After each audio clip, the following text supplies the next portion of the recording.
Straight from New Jersey, it's the SNL Nerds, a show where two comics from New Jersey nerd out about Saturday Night Live. I'm your co-host, Darren Patterson. And I'm your co-host, John Trumble. Hey, John, how's it going this lovely summer afternoon? You all right? I'm doing all right. How are you doing? Well, John, I'm gonna raise a fuss. I'm gonna raise a holler. Where's the word? Damn it! I'm about to working all summer just to try to earn $1. Every time I call my baby, trying to get a date, my boss says, "No dice, son. You got to work late." Sometimes I wonder what I'm going to do. But there ain't no cure for the Summertime Blues Brothers 2000. And that's the movie we're talking about today. Wow. You like that? Happy I did that. I would have been so much more impressed if you hadn't had to read half those lyrics off your phone. But dude, I'm a busy man. I don't have time to remember Eddie Cochran lyrics off the rip. It took me so long to recognize that song because I just realized I don't really know the lyrics of that song beyond "There Ain't No Cure for the Summertime Blues." It's weird how songs are like that where you just know the chorus and then the rest of the song is just like just white noise. Yeah, exactly. Yeah, exactly. So that's about. He had the Summertime Blues because the boss man's on his back. Yeah, well, that'll do it. Yeah, and I have the blues a bit from watching this movie. You did not care for this movie. I did not care for this. We'll get into it. Yeah. For those that don't know, I mean, you got to know. It's on the little description thing on your phone or device. We're talking. Our listeners are illiterate, Darren. Well, this is why I'm talking them through it. Then. Okay. We're talking about Blues Brothers 2000. The movie came out on February 6, 1998. That's right. A movie called Blues Brothers 2000 came out in 1998. So close. Yeah. And it's not like they made it in 1998 and it takes place in 2000 because it opens up and it says 18 years later. Yeah. So it takes place in 1998. Yeah, so I don't know why they went with... I guess Blues Brothers 2000 just sounds cooler than Blues Brothers 1998. Yeah, definitely. So they're just like, all right, 2000. But, I mean, was anyone really thinking much about the year 2000 in 1998? I don't think I was. In the year 2000. Yeah, outside of that? Bits on Late Night with Conan O'Brien. Oh, okay, fine. Yeah. Well, there was that. But yeah, so film directed by John Landis, guy that directed the first Blues Brothers, written by Aykroyd and Landis, who also wrote the first Blues Brothers movie. What's the budget for this was like about $30 million, gross about 14. So not a big hit. No. Yeah, I'm seeing the budget here on Wikipedia. It says it was $28 million. Oh my God! Are my notes? Did you lie to me? Did my notes fail me? I saw it 30. Okay. 28 and 30. Wow. But either way, it grossed 14. So either way, it was a... Yeah. Either way, it did not do well. It did not make its budget back. The stinkeroo. Because you have a big hit movie in 1980. Yeah. So, of course, you make a sequel 18 years later. Of course. When one of the principals has died. You strike while the iron's cooled. Yes. Exactly. I mean... And John Belushi, when he passed, he was arguably the bigger star of the two. I would say so. Yeah. I would say so, absolutely. I mean, not that Dan Aykroyd hasn't done great stuff on his own. Yeah, no, Nothing But Trouble. No, I'm sorry. I can't even say that with a straight face. I'm sorry. No. I couldn't do it. Dragnet? No, I can't do it. I kind of like Dragnet. I like moments of Dragnet. I shouldn't poo-poo Dragnet. I'll admit, there were a couple times I'd watch on Channel 11 on a Sunday afternoon and be like, oh, this is funny. Yeah, exactly. I mean, the Virgin Connie Swale, come on. Yes, Muzz Amel Muzz. You got Christopher Plummer, you got Dabney Coleman. You got Hanks? You got Tom Hanks, a young Tom Hanks. A young, spry Hanks. Yes. How about this? All right. He says, thank God it's Friday. Yeah. It's funny because his name is Friday. Get it? Oh, Yeah, I know. You just got that. Whoa. That was cerebral humor right there. I didn't get it till just now. But anyway, enough about the late 80s adaptation of Dragnet. And let's talk about the late 90s adaptation of Blues Brothers 2000. Yeah. I don't know. What are your thoughts on this? Because you say you never saw this before. I had never seen it before. Had you seen it before? No, I mean, this came out when I was in college. Was it February 98? So I'm pretty sure we got a screening for it, but I didn't go. I think I handed it off to in protest. Yeah, no, yes. Were you outside picketing? Not my Blues Brothers. No Belushi, no peace. No. I think I just didn't see any interest in it. I think this might have been before I saw the first Blues Brothers, so I didn't. because I don't think I saw the first Blues Brothers until like after college for some reason. Wow. But yeah, I guess I just didn't go. I was like, I don't know. And I think one of the other writers went because they didn't have anything to do, and they were like, it was whatever. So I mean, you're making this sequel, and it's like, how are you going to fill the void of not having John Belushi there? Yeah, you don't have John Belushi. You don't have his character of Jake Blues, right? Juliet Jake. Right. So what do you do? What do you, what Darren do I Patterson do? Yeah. I don't do this movie. Yes. I do something else. Yes, that is the correct answer. How do we realize this and John Landis and Dan Aykroyd did not realize this? I don't know. I guess I don't know. Did they say like what pushed them to or compel them to do this movie? They just wanted to do another. Is this a cash grab? Are they cash grabbing? Maybe. I mean, it's there. I watched there was behind the scenes featurette on the DVD that I got from my local library, and Aykroyd said something like he felt like he was ready to do it. Like enough time had passed, so maybe he was like more at peace with Belushi not being there. And by this time, like he had the House of Blues restaurants, and they were doing like he and Jim Belushi were doing appearances as the Blues Brothers, right? Jim Belushi was not playing John Belushi's character. He was playing a new character named Brother Z, I believe. Z. But when it came time to do this movie, Jim Belushi had a scheduling conflict. What was he doing? Like he had been cast in the ABC drama Total Security. Oh, of course. Who could forget that? So this is apparently even according to Jim. Wow. But it is not a good sign when Jim Belushi is too busy to do your movie. Yeah, I mean, he's like, That's. I mean, if he was in it, it might have been better, I think. Really? Jim Belushi's the deal breaker for you? I don't know. Look, I'm just grasping at straws here. It might have been a little just because. All right, because like you just mentioned, like without John Belushi in this movie, there is a huge void. You do feel it because in the original one, like John Belushi, he was like the fast talking, slick talking con man. He was like the mouthpiece, and Aykroyd kind of played the background. Like Elwood was the quiet one. Yeah, he was not very verbose. Aykroyd, as an actor, he's very verbose, and he has a few bits in this movie where he goes off on like his speed talk thing he does. Yeah. And it kind of worked, but it was weird. It was a real weird shift for Elwood because Elwood's now the lead guy, and he wasn't really the lead guy before. Yeah, it's like when a band, like their lead singer passes away or leaves the band. Now somebody else has. It's like somebody else has to be the lead singer. It's do you want to see Queen with Adam Lambert? Yeah, or the Journey with that other guy. Oh yeah, the new Steve Perry-esque guy. Yeah, or NXS with that guy that they found on the reality show. We don't even know his name. That's how much we want to see it.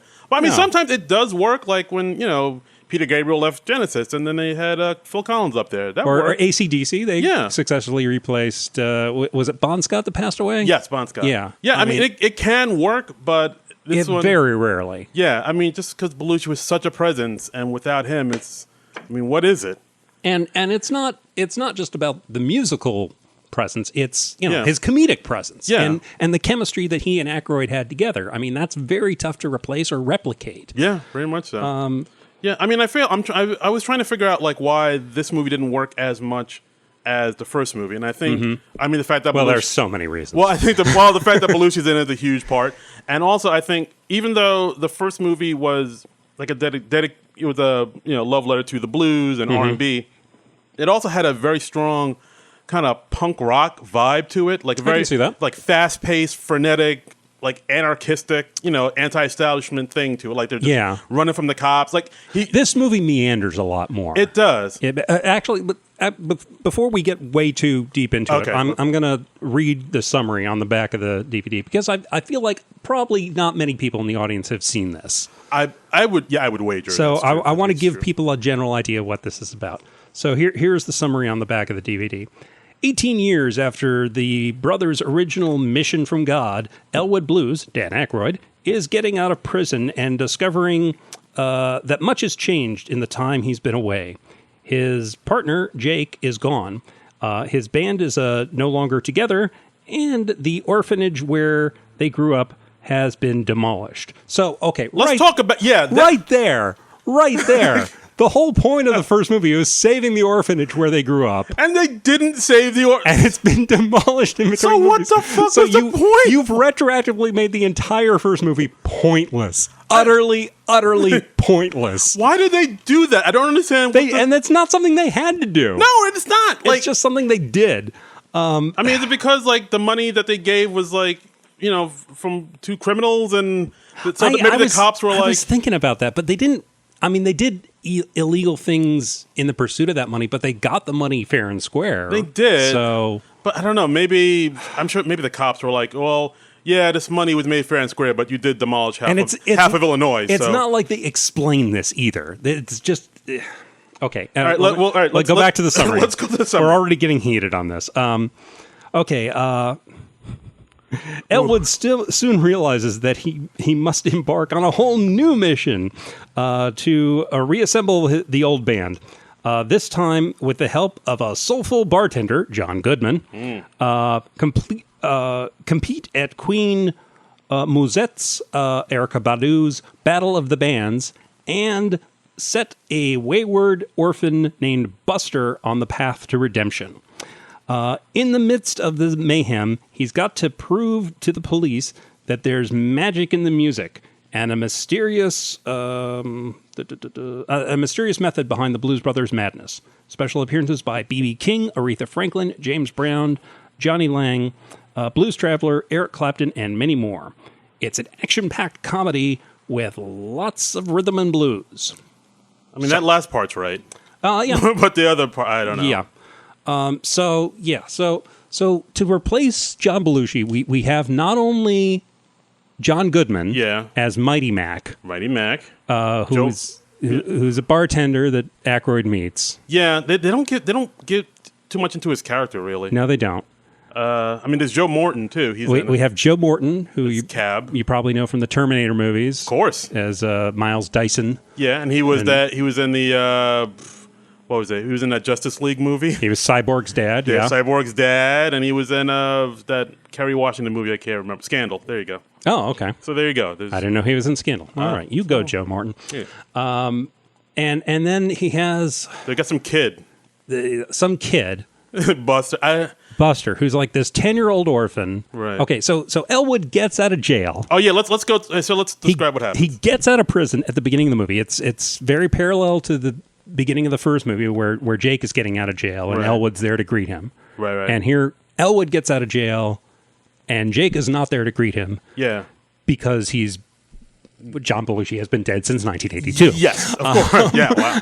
Yeah, but the thing is, like, they don't even throughout this movie, they don't say that they don't say how he died, or they don't even say that he's dead in it. If you notice, no. Yeah. So when Elwood comes out, he's just waiting by the side of the road, waiting for Jake, and he's waiting there for over a day. He literally waits there all night, and then the next morning, the warden, played by Frank Oz again, he looks outside. It's like, hey, is that Elwood? Why is he out there? And I think one of the other guards, played by Tom Davis, says, oh yeah, he was released yesterday. And then Frank Oz says, hey, did anybody tell him about Jake? And they're like, oh no, I thought you did. Yeah. Okay, and that's weird because, one, it implies that Jake somehow got out of prison before Elwood. Right. Which I would think that they would be charged for all the same stuff. You think they would? Because they were thrown in prison for all that. And if anything, you would think Jake would be getting a harsher sentence because he was probably on parole or something. Or yeah, that's true. Or it was like at least a second offense. Yeah, I mean, they were in the same prison in the original movie. So they wouldn't have seen each other? Yeah. Wouldn't he have heard from somebody, like, hey, by the way, your brother's gone? Right. He's apparently not in touch with anybody on the outside. I mean, I realize you have to address why Belushi is not there, but right. I don't understand the logic of how Jake gets out of prison before Elwood. I don't either. And like I said, they don't say how he died, but like they showed Frank Oz walks out to Elwood, and he's kind of whispering to him. There's a long shot, so you don't hear what Frank Oz says to Elwood. Yeah, there's like no audio. No. You just hear him say something about, Jake, and then Elwood's head kind of slumps down. Yeah, and I thought that was a fine way to do it. Right. I mean, because you have to address the elephant in the room. You do. Or in this case, the elephant not in the room. Oh, wow, too soon. But throughout the movie, people say, oh, I'm sorry to hear about Jake. But I thought it was done tastefully. Yeah. And they address it quickly, and that's good. Yeah. And And so anyway, But then, it's just weird. yeah. So then Elwood's like, all right, my brother is gone now. What do I do? And then a woman picks him up in a car and says, oh, who was it? Willie sent me. Your drummer, who now owns a strip club. So he drives a stripster club. Stripster club. What? That's what they call it in the movie. It's a stripster club. Why is it called? I didn't notice I'm that. assuming that is a term for like a PG-13 strip club where no one actually gets naked. Oh, I thought it was like a strip club for hipsters or something. Maybe. It could be that. I don't know. But this is, because it is a PG-13 movie. That is another mistake, by the way. Oh, boy. Because the first Blues Brothers was rated R. Was it R? It was R. Oh, yeah. okay. I don't think it was. Right. But, and it's not like the first Blues Brothers had gratuitous nudity or anything, or that I was like clamoring to see gratuitous nudity, but it's like very obvious that this is a PG-13 movie. Yeah, it's obvious they're trying to cater towards a younger crowd. Right. But like the Blues Brothers isn't for younger people, so I don't know why they're doing this. Yeah, it's for like teens and up. I mean, it's yeah. Hey, I don't get it. Yeah. Oh, and just a quick shout out. Like in the beginning of this movie, they did have a little thing that said, this movie is dedicated to John Belushi, Cab Calloway, John Candy. Right. Which I thought was so nice. Right, which is a wonderful way to start out your comedy. Well, let's remind you of these three people who are dead. Yeah. That really puts you right in the, are you ready to laugh? God. It's like when you do a comedy show at like a benefit. And it's like, all right, this is the person who has cancer. And right. We're raising money for these cats who have cancer. Let's bow our heads. And yeah. And now it's time for your comedian, ladies and gentlemen, Darren Patterson. Yeah. And we've both done and been to shows like that. And it can be tough. It's a tightrope to walk. So anyway, Elwood goes back into catches a ride, and his first thing is to do is go see the Penguin. He sees the Penguin, who's the same nun for the first movie, right? And she's like, "You're going to mentor this orphan Buster." Yes. Which is also weird because it's like, why would you ever select Elwood Blues to mentor an orphan? It's like, what he did, right? You know he's been in prison for 18 years, right? You know what he's done. You've read the rap sheet. And it's not like you had a high opinion of him before that. Yeah.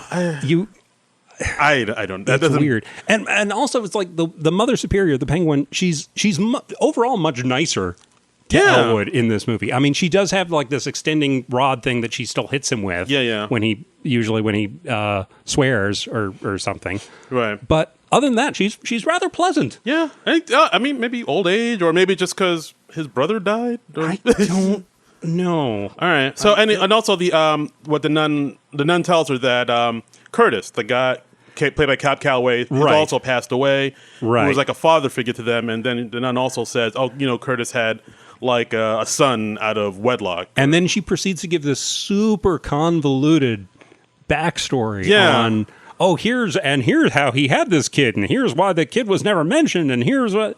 none of that's important. Really. None of that is necessary. Not just saying he has a kid. Yeah. The kid is now working as like a state trooper or whatever. Yeah, his name is Cable Chamberlain, and he's like a commissioner. Yeah, this is Joe Morton's character. Yes. So then Elwood's like, oh, well, that guy, since Curtis was like a father to me, then that kid is kind of like my brother.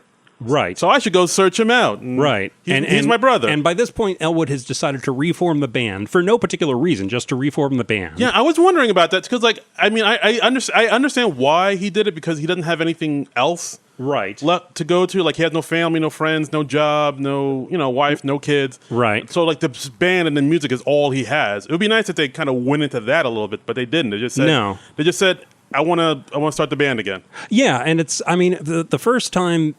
In the first movie, we have a clear motivating factor. They have to raise this money for the orphanage. Right. So they're going to do it by getting the band back together and doing some great shows and raising the money that way. Right. Here, it's in the reverse. He's like, well, I'll get the band back together. And then it's like, then I have to, and then he wants to get money for a new Bluesmobile. He gets like a new old cop car. Right. But from a junkyard headed up by B.B. King, who runs the place. Right. But he doesn't have the money to pay for the car. So he goes to Joe Morton's character and says, "Can I'm your brother. Can I? You've never met me before. Can I have $500?" Solid plan. surprisingly, this does not go well. What? No. Huh. Joe Morton, of course, he looks up Elwood's rap sheet, and he's like, "No, you did all this horrible stuff. You did." It's like, no, you're a criminal. And he says, like, your last offense, you caused $24 million worth of damages. Which is kind of a fun in-joke because that was the budget of the first Blues Brothers movie. Oh, million. I didn't even catch that. That was something I read on the IMDb trivia. Ooh. So that was a neat little in-joke. I like it.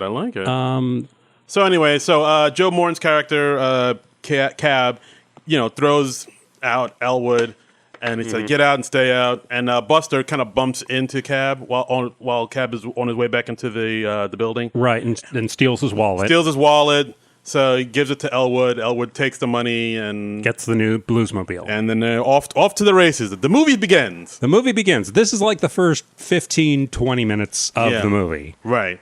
And then we go back to the Stripster Club. I'm surprised. I'm so shocked I didn't even notice that Stripster Club. That's what the sign says. Right. And then Elwood discovers that Willie is paying money to the Russian mafia as like protection money.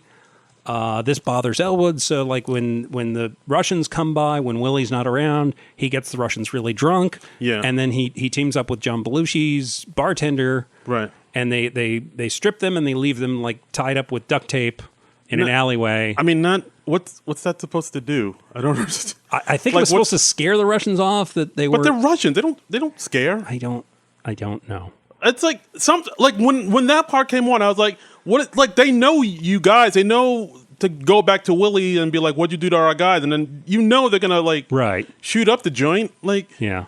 Why are you poking this bear again? This Russian bear. And I'm sorry, I keep comparing this to the first movie. It's maybe not entirely fair, but they kind of invite the comparison. So yeah. I mean, in the first movie, like the various people that the Blues Brothers pissed off. Usually it was like, who are those guys? I don't know who those guys are. And then they find out who those guys are later in the movie. Right, and they're like, oh, let's go after those guys. Here, they know exactly who those guys are. And for payback for this, he gives Elwood gives John Goodman's character a chance to sing a number with the band because it's like a musical strip club. Yeah, of course. I don't even know if that's a thing. Don't you know strip clubs have karaoke nights? Yeah. Talent night at this. Yeah, so like Elwood's like working as the MC at this strip club, and then he lets John Goodman sing a number, and then he's like surprised. Oh, John Goodman can actually sing! Oh my God! Yeah, you're in the band, and he declares John Goodman the new lead singer. Yeah, and then the Russian mobs come back, of course, right? Because they're like, hey, you undressed our guys and tied them up. That ain't cool. And then of course they like shoot up the joint and they set the place on fire. Yeah. And by the way, like John Goodman's first musical number in this movie, 30 minutes into the movie. Right. It's not the very first musical number of the movie, but it's like the first time we're really introducing John Goodman's character, and it's right. He's a fine singer. He's all right. But I think John Goodman was probably the best possible guy they could have picked to replace the void left by John Belushi. But, okay, I'll give you that. I mean, I think John Goodman is an excellent choice. If anybody could have pulled this off, it would have been John Goodman. Yeah, I just wish they gave him more to do. Like his character was kind of one note. Yeah, that really surprised me. I was expecting him to have like a similar character or similar function to Jake Blues. Yeah, but he's kind of a goody two shoes type of guy. He's very like an eager beaver type, and I was like, oh, gee, golly, I'm in this blues band. Yeah, exactly. Like I thought, couldn't they make him a little bit more? I mean, I guess they didn't want to make him too much like Belushi. I was expecting like more deadpan and stoic in like the Blues Brothers style, and I was expecting more of a dynamic to develop between Goodman and Aykroyd, but no, they don't. Yeah, they don't really. It's a very underdeveloped character. Yeah, like Goodman and Aykroyd, their chemistry is like off. There's no really real back and forth between them. They don't really develop a rapport. Yeah, they're just around each other. Yeah, very much so. Which is weird. Yeah, it was. And it's also weird because we've got this damn kid hanging around. We've got a 10-year-old kid. Yeah, I feel like it's It's like in the episode, like the Brady Bunch when they just added Cousin Oliver. It's like that. Yeah, it's like a Cousin Oliver for the Blues Brothers, or different strokes with when in doubt, just throw a kid in there. And the kid's name is the actor's name is J. Evan Bonifant. Yeah, I don't think he's done much after this. I haven't looked him up. He apparently does have a Wikipedia entry, so let's see. All right. Let's see. So the Russians set the place on fire, but the Blues Brothers and everybody else escapes. I think the Russians go after them. They escape the Russians, and there's like some type of big car smash. Car smash them up accident. I've got some of J. Evan Bonifant's other credits on his Wikipedia page. He was in Todd Haynes's Dottie Gets Spanked in 1993. What the? His most notable role was that of Tum Tum, for which he was nominated the Young Artist Award in 1995 in Three Ninjas Kick Back. Ooh. He played 10-year-old Buster Blues in Blues Brothers 2000. In 2008, Bonifant portrayed the role of Jerko Phoenix in the Disney series Wizards of Waverly Place. Jerko? Jerko. That sounds erotic. And he is 33 years old now. Wow. All right. 33 years old. So he was like wow.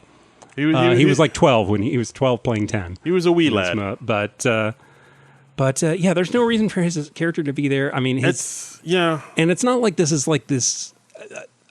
Reading about this movie, apparently this role was conceived for Macaulay Culkin. I mean, all right. Macaulay Culkin, he was very big in the early 90s, but like the late 90s, he was kind of. But the late 90s, he was kind of done. Yeah, it was kind of. And Macaulay Culkin was 17 years old in 1998. Yeah, I looked it up. That too. So he had obviously aged out of this role. I mean, I think they just wanted to. I guess they were looking for kid appeal. I think they were trying to make this. I mean, I know they're trying to make this more family friendly. Yeah, like, blues. Hey, the kids love the blues, right? But who love the blues more than 10-year-olds? That's a weird thing to do. Yes, don't try to make something that's R into something that's PG or PG-13. Just let it be. Just let it be an R. Let it be R. Yeah. All right, but so the Blues Brothers escaped the Russians, and they get into like a big crash accident, and say they broke my watch, which was from the first movie, and so. But they say it in Russian, yes, so hilarity. New, and they firebomb the Stripster Club. And then of course now the Russian mob are after the Blues Brothers. That's right. That's one of the people that's after them. And then over the course of this, they're gradually gathering the band back together. Yes. And they go over to Matt Guitar Murphy. Yes. Who is still married to Aretha Franklin's character, but now instead of a diner, they're running a used car dealership. Yeah, Mercedes dealership. Okay, yeah, it's probably a new car then. Yeah, there was more upscale. Yeah, they're fancy. And Aretha does her trademark number "Respect." She does "Respect," and that's fine. That's all right. And I think she was actually singing it live, because I remember when we were talking about the first movie, like Aretha doesn't typically lip sync, and she wasn't very good at it because she just tends to just sing live. Oh, nice. So it seemed like in this she was singing live. Okay. Yeah, I mean honestly, the best part about this movie was the musical stuff. I liked. It's like, there are some good musical numbers. I don't think they had as many good songs or as many standout numbers as the first movie, but yeah, I hear you. But there's good, solid music. Yeah. So throughout the movie, they're gathering all the band members. Dunn and Cropper, they're like radio talk show hosts, and I did kind of like that. I did like that they were like wacky morning DJs. Exactly. That's right. Mr. Fabulous is like a funeral director, or he was at That was a little weird. It was weird. He's like he got into the funeral business, and they were burying somebody, like a Russian family where they were burying, and then they go to see Mr. Fabulous. Yeah, and then that seemed like, okay, we got to shoehorn this guy in here somewhere. I guess so. Yeah, because anyway, at the funeral, I think it was a Russian funeral, and some of the Russian mob people were there. Yeah, and they're like, "Oh, it's the Blues Brothers," and then there's like a shootout at a funeral, but they get away. Yeah, that was odd. Then somebody else was working at kind of like a phone sex headquarters where Wilson Pickett was there, and they do a number. Yeah, they did 8675309. No, that's or five. Not that's. I went into Jenny. I went into Tommy Toontown. What's the wrong number? What's that? It's 634-5789.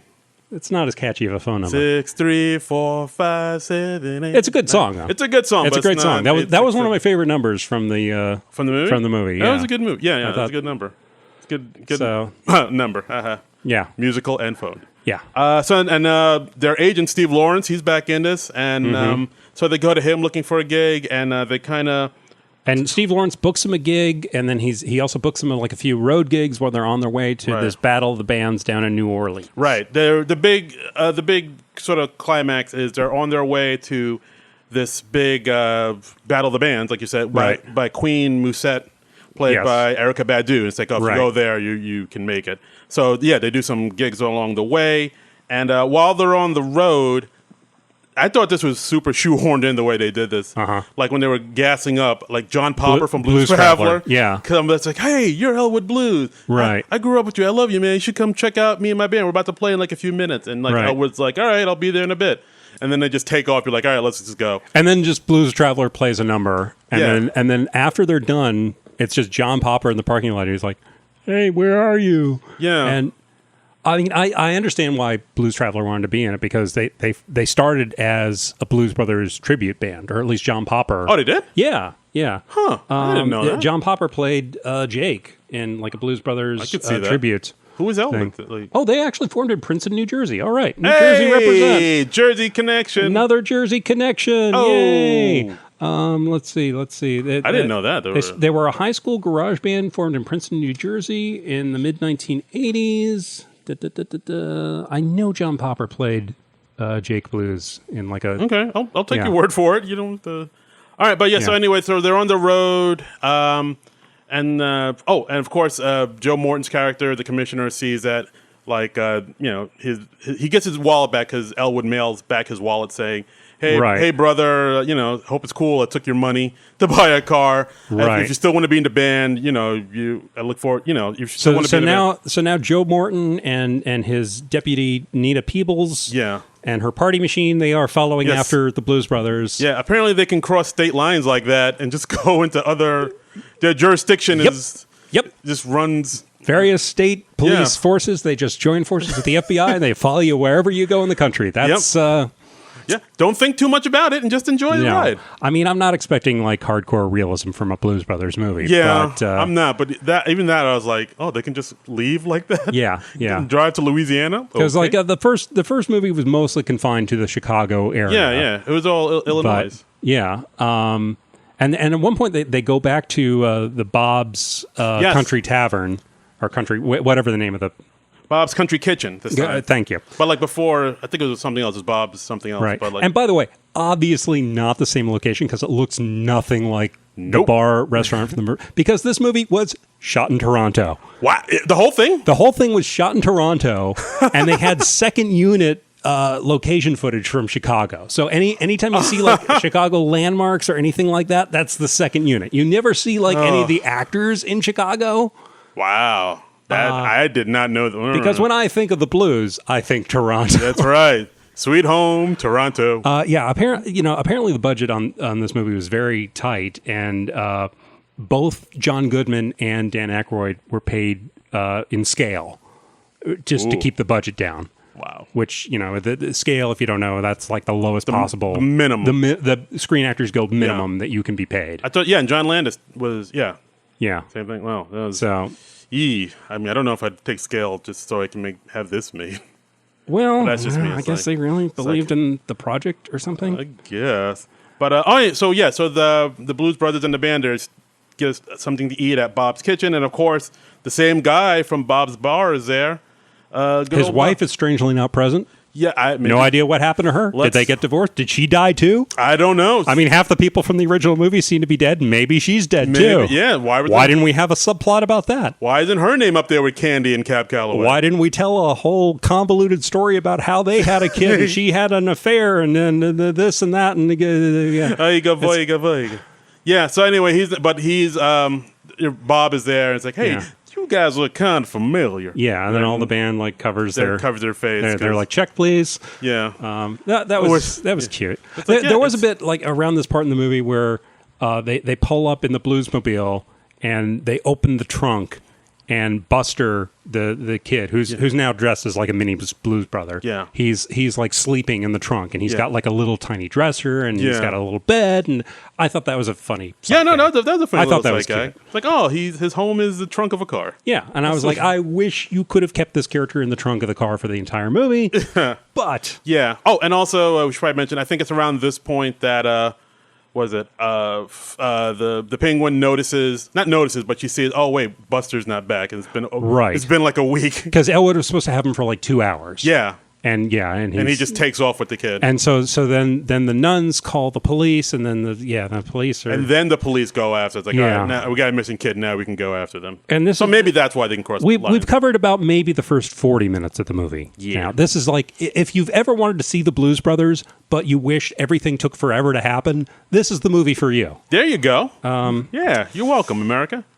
So then after that, they kind of escape... they do this one thing where Mighty Mac and Elwood and Buster are in the bathroom, but they see the cops are outside. Yeah. So they got to figure out how to escape the cops and leave the diner. Right. With the cops right in the diner. Right. And so Elwood had this idea to cover his entire head in shaving cream. Right. And like kind of pretend he's like a rabid man. Right. Like, I know this sounds like we're just making this up off the top of our heads, but I swear to God, this happened in the movie. Yeah, and like John Goodman was like, they were all playing. I was like, oh my God, run for your life! He's a rabid man. He's foaming at the head and the mouth. Yeah, and he's just like this big, kind of like styrofoamy, like shaving cream head is on him, and like it's like, and of course he's wearing sunglasses, and he kind of stumbles and scares people, and they get into the car and drive off. Yep, and. I mean, what? Not particularly funny. No, not at all funny. I was just like... It's just a thing that happens. I was just like, I was like, this made the movie? Yeah. I mean, I'm no screenwriter. I'm no screenplay, but like, even if I wrote that as like a first draft, I'd be like, oh no, I can do better than this. Yeah.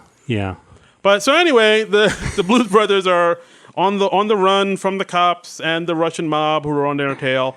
And there's this thing where the cops are sort of blocking a bridge. So the Blues Brothers get an idea. It's like, all right, roll up the windows. And they drive underwater. They go underwater, yes. In order to escape the cops. Right. As you do. And, of course, when they come back out of the water, they kind of find their way into this white nationalist rally headed up by Daryl Hammond. Yes, SNL's Daryl Hammond. Yeah. And then they like kill him off 2 minutes later. Yeah, because like of course the white nationalists, of course they have a bomb because they're like power to the white man and la la la. Sure. And on their way out of the water, the Blues Brothers, they come up under the boat that has all their bombs and explosives in it. Right, and so the boat kind of flies up in the air or something? It flew up in the air, and then it came down in flaming wreckage on top of Daryl Hammond's character. Yes, exactly. And then Daryl Hammond shows up again at the end of the movie, no explanation. Yeah, and without a scratch on him. No. That was... No. And again, I mean, the Blues Brothers, I mean, it's kind of a cartoon world to begin with. It is. They really stretched it in this movie. I mean, especially like towards the end, when they get down to New Orleans... Okay.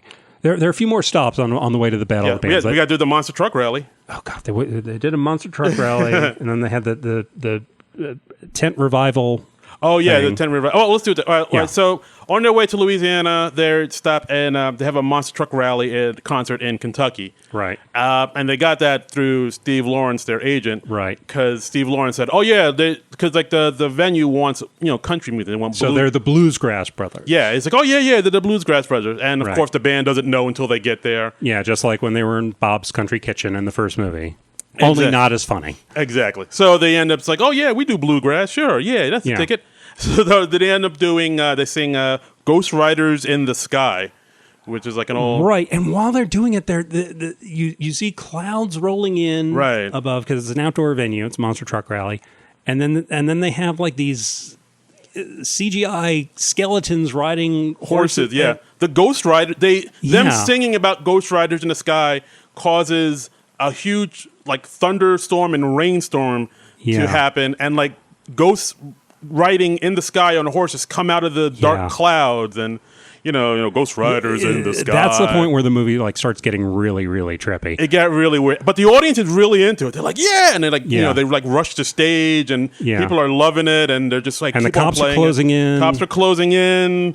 It's very odd, but yes. But and of course they see the cops, and it's the minute that they're done with the song, they get into the car and and take off as quickly as possible. Yeah. And it was an odd scene. Very odd. Very odd scene. Yeah. And then next we had the tent revival. Then the tent revival. Because the car runs out of gas. They run out of gas. They send what's his name? Dunn or Lou Marini to get gas. Yeah. Blue Lou Marini. Blue Lou. And they do make a point of like giving everybody in the Blues Brothers band at least a couple lines of dialogue. Yeah, yeah. In the movie, which is nice. Yeah. And then the rest of them, they go to the tent revival. Right. And then we work in James Brown's character. Yeah, it's the same character in the first movie. Reverend Cleophas. Yes, from Chicago.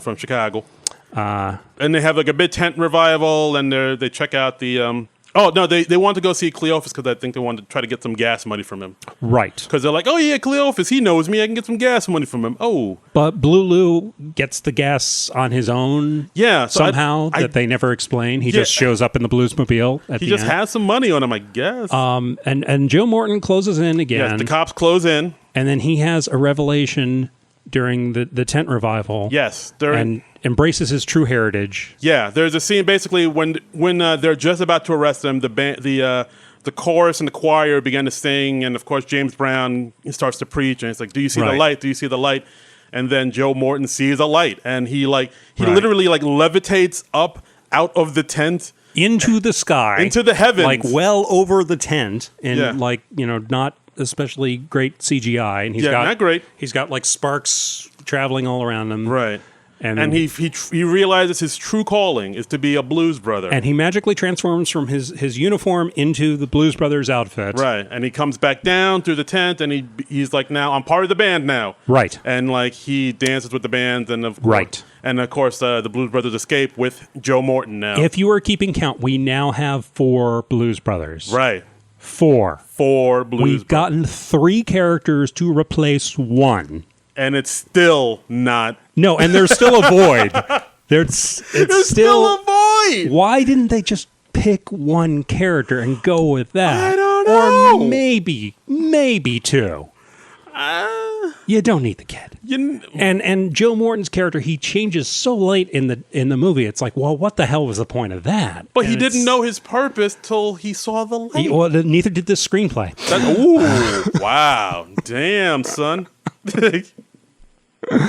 Shots fired. And like somewhere in there, they had the big car wreck. This was before, and this, by the way, they wrecked 104 cars to break the record from the previous movie of the 103 cars. That'll make this movie better. But it happens in the middle of the movie, and it doesn't have the same sort of comedic impact. Yeah, it's literally like 2 minutes of a bunch of cars crashing into each other. Because like I think they're once the cops try to chase the Blues Brothers.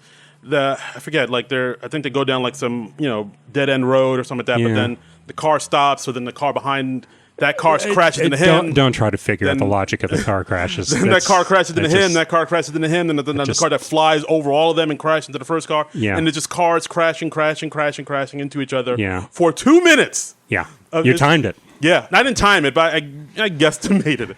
It's just literally like a bunch of Hot Wheels just smashing into each other. Yeah. And it's just, oof. So that's that part. And so then they go to Louisiana to see Erykah Badu, Queen Musette.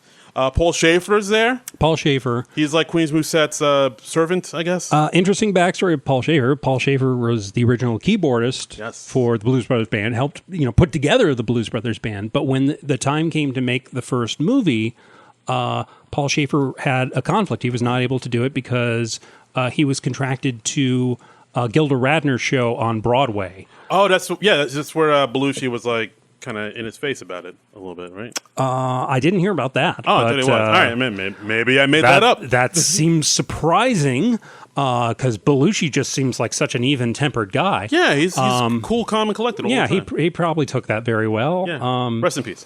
But but so he was finally able to be in the Blues Brothers movie because this was like a big regret of Paul Schaefer's. Why wouldn't it be? Yeah, of course. And of course, by this point, Schaefer had been the band leader on the Letterman show for years and years and years. He took a week off from the Letterman show to do this. And And Warren Zevon took his place that week on the show. Oh, which, that's cool. The Z. Warren Zevon, enjoy every sandwich. And it says here on Wikipedia, Schaefer shaved his head for the role, a change in appearance he chose to retain permanently.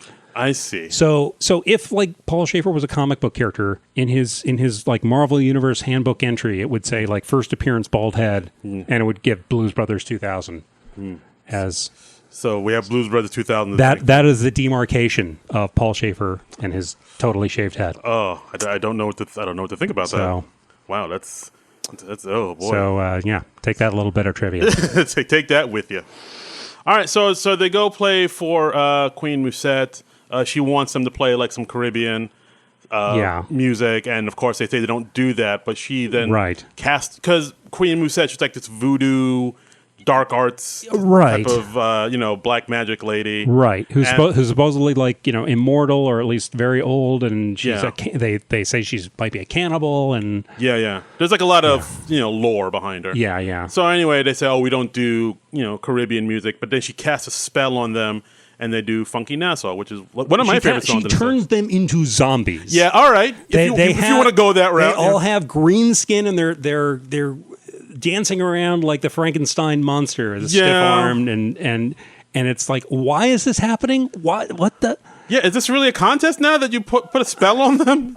And it's just very weird. Like I said, I mean, Blues Brothers, it's always been sort of over the top and cartoony, but this like went to the point of surreal. Very much so. It's very odd. It's like, turns them into zombies. I mean, the Ghost Riders in the Sky was surreal too. This was even more surrealer. And like before the Ghost Riders in the Sky thing, there was another gag where they're sneaking in the Bluesmobile. They painted the Bluesmobile blue. Oh, right. And you see Mighty Mac, John Goodman's character, driving the Blues mobile with Buster the Kid next to him. And then he's like, Elwood, I don't know. And then he opens up the ashtray, and you see Elwood's chin in the ashtray. Oh. And he's like, oh, don't worry, this is all going to... No. So is he hiding in the engine? Or the dashboard? He apparently got himself into the ashtray. I didn't even notice that. Oh, yeah. Wow. No, it's a very quick gag, but it was like, what the, huh? He's hiding in the glove box. Yeah. No, not even the glove compartment. Even the glove. I don't ashtray. Maybe his torso's in the glove box, but his head's in the ashtray. No, I think his whole body in the. He's literally just in the ashtray. I think. I guess it's like one of those things. It's like, oh, it's a magic car. Just but it's weird. Yeah. All right. So then they zombify perform through Funky Nassau, which is one of my favorite songs from the 70s, and they become statues at the end of it. Yeah. They become immobile statues. Yes.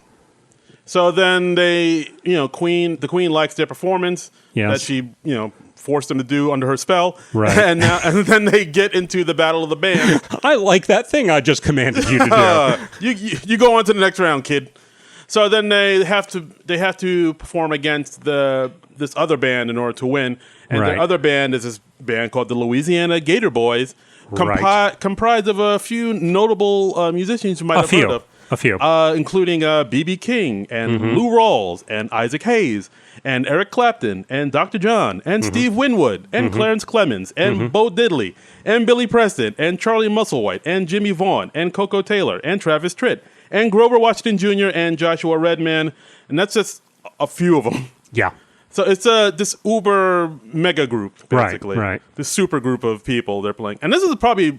I like this performance a lot. I thought this was the best part of the movie. This was the big climax of the movie. It's like the Battle of the Bands. So we hear the Louisiana Gator Boys play a number, then the Blues Brothers play a number, right? And then the Blues Brothers lose the Battle of the Bands. What? Spoiler. And then after that, it's just hey, do you guys want to jam together? And then they have a big jam session together. And do a number together. And either before or after the jam, that's when the Russian mob finds them and comes in. Right. And they're like, yeah, there they are, and they're about to shoot them up. Oh, and also the white nationalists with Daryl Hammond, they come in at the same time. Right. And inexplicably alive again. Yeah. And they're like, there they are. Right. And of course, the Queen, Erykah Badu, just turns them both into rats. And that's the end of that plot line. Yeah, and she transforms like Elwood and Mighty Mac and Joe Morton's Cab character back. Oh yeah, she from turns statues right before the number. She unstatuifies them before they're supposed to perform, and they perform. They lose, of course, to BB King, and lose. Of course, you're going to lose to BB King. Yeah, and Eric Clapton and this fucking murderer's row of musicians. Right. And so then they just end up jamming with everybody. It's a big old jam fest at the end. That sounded gross. And the penguin shows up at the end. Oh yes, too. the penguin shows up, and the cops find them. Yeah, and they make a getaway because he's kidnapped the child. Yeah, you can't do that, I guess. Apparently not. Yeah, so of course they say, oh, we're a family now. We're brothers. Right. We'll make a escape. You guys keep playing. So they all hug and say Blues Brothers for life or whatever. And Elwood and Buster make an escape out the back way, and Cab and Mighty Mac perform, and they keep performing while Elwood and Buster make their escape. One of the cops, of course, see them, be like, "Hey, follow that car!" And of course, they're just driving on the road with an army of cops chasing after them.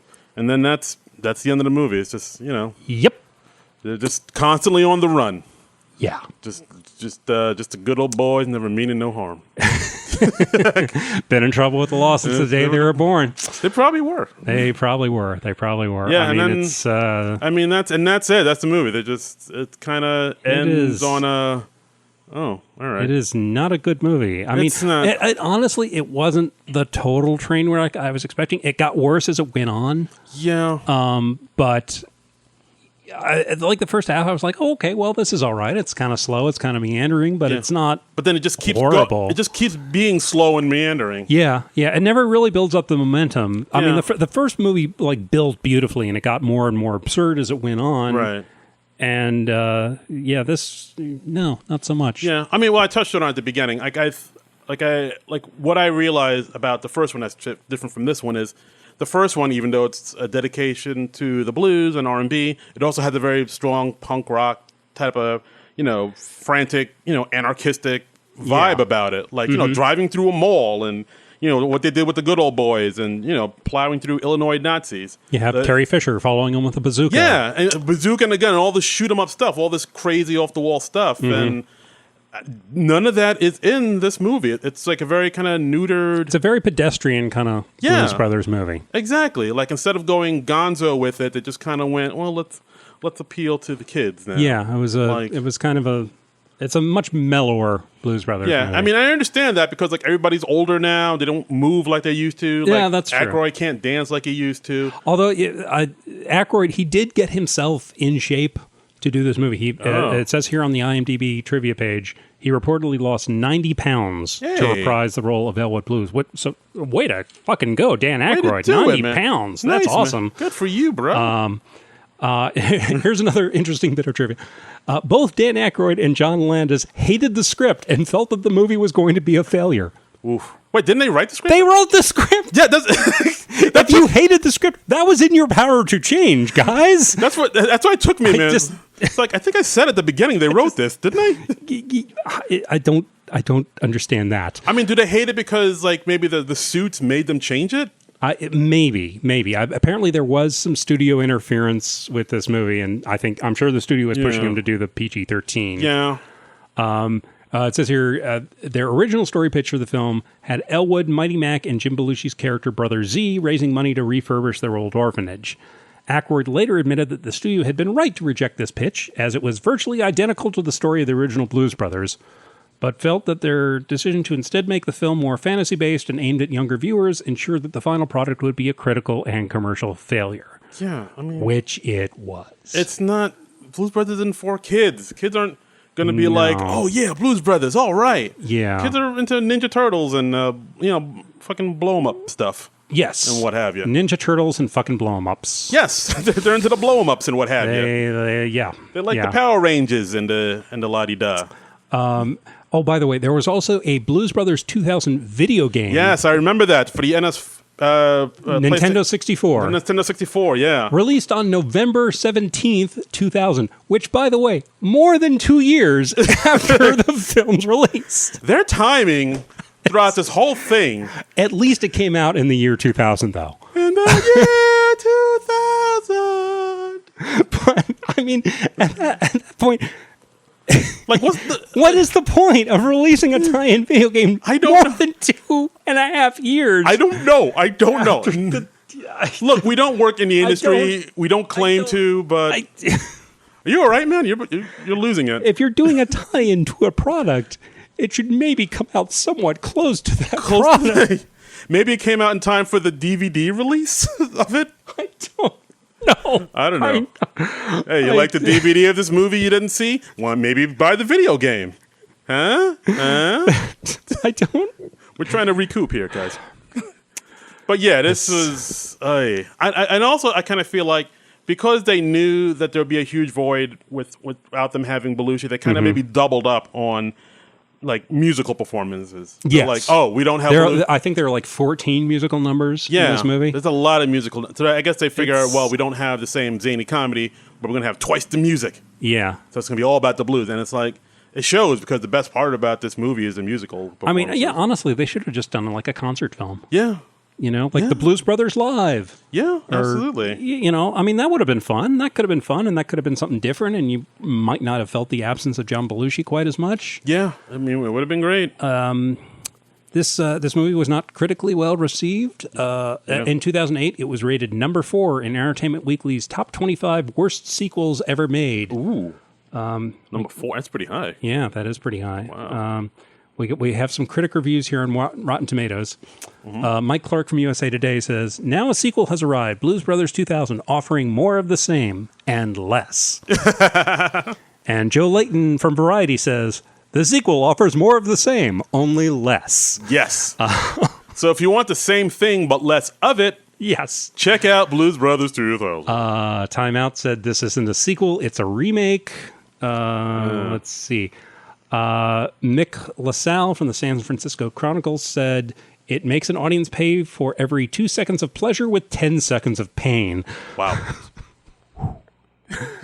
Okay. Yeah, there's a lot. Yeah. Well, I mean, we put out the word on Twitter that we were doing this, and we asked with the SNL nerdaholics out there what they were had to say about it. Is that what we're calling them now? Sure. Okay.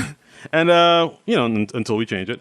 Yes. So there's this one person at Puppet Reviews 15 said, Blues Brothers 2000 successful ruin the original. Since the orphanage closed anyway, what was the point of paying the property taxes in the first film? Yep. And of course, if they go on to say, convincing myself Blues Brothers 2000 doesn't exist helped me sleep at night. That's a good way to be. Yes. Oh, and we also got like a message from one of our loyal listeners. At Cool Ranch for Life, because I think I mentioned a while ago that we were going to do this, and then Cool Ranch said that they had a good idea for a sequel. Oh, okay. Let's hear it. Okay, so Jake and Elwood run a music school. Jake then mysteriously dies suddenly, and Elwood looks into it, finding that his family has a curse, and the only way to break it is to go down to the south and defeat an eldritch creature. He teams up with Erykah Badu, who is a teacher at the school. Down south, they meet extended relatives and Dr. John, who may not be what he seems. I mean, that's pretty interesting. That sounds more intriguing. Yeah. I mean, it sounds a little Scooby-Doo-ish, but... we got ourselves a groovy mystery to solve, gang.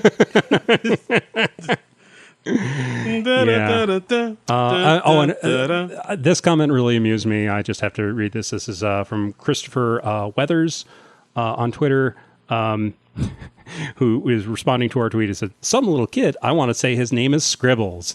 And he CC'd How Did This Get Made on it. Because How Did This Get Made about a year ago, they did a wonderful episode about this movie. Oh, did they? Yeah, Blues Brothers 2000. Oh. Very funny. If you don't listen to How Did This Get Made, great podcast. They don't really need our help to plug because they are huge. Let's help that little startup. Yeah, that's Paul Scheer, June Diane Raphael, and Jason Mantzoukas. Jason Mantzoukas, hilarious. Love that podcast. Great stuff. But yeah, they decided to call the character Buster Scribbles, so that amused me. Oh, okay, that's where that I didn't get me. that reference. I thought it was like DJ Scribbles or something. I don't know. Nope. I didn't get it. Nope. Yeah. All right. Well, June could not remember the name of Buster's character, so she just called Called him Scribbles. And they called him Scribbles throughout the rest of the episode. I'm going to re-listen to that one because I remember it being very funny. All right, I'm going to listen to it. I'm going to listen to it right after this. So, yeah. All right, so that's the movie. It's a big old disappointment. It's a movie. It's not great, but at least it's 2 hours long. I think it's like over. It's 2 and change. 2 hours, 4 minutes long. So yeah, they could have chopped that down way. Yeah, I mean the original was like 2 hours, but it didn't feel like it. No, this feels like it. This feels like it. Yeah. Every time I was like, every time I was checking the time, like, so how much longer we got here? Oh, you were doing like I was a little bit. With I was like, Pat, checking the time every 10 minutes. I was like, so how much we? Oh, much, God. Okay. Yeah. All right, we're gonna get through this. An hour 55. You kidding me? This I mean, I would say it was okay at best. I would say I certainly liked it better than It's Pat or Stuart Saves His Family. All right. I would say it entertained me more. I mean, for the musical numbers, if nothing else. Yeah, I mean, definitely better than It's Pat. Stuart, yeah, I mean most things are better than It's Pat, and I would put it above Coneheads. Ooh, wow! I think, yeah, I would put it above Coneheads. Okay, that's fair enough. Should we rank these when we get to the end? Oh, that'd be interesting. Summer? Should we develop a ranking? That's interesting. Maybe. Will we do it, fellow listeners? Stay tuned. All right. So that's Blues Brothers 2000. If you haven't seen it, you're not really missing much of anything. But maybe get the soundtrack. Yeah, get the soundtrack and see if iTunes has the soundtrack. I'm sure it does. Or just go to your local Goodwill and look through the bins. There you go. Buy a used CD. Support your local music stores. Darn tootin'. Yeah, that's right. Go to what you calls it, the Tower Records there.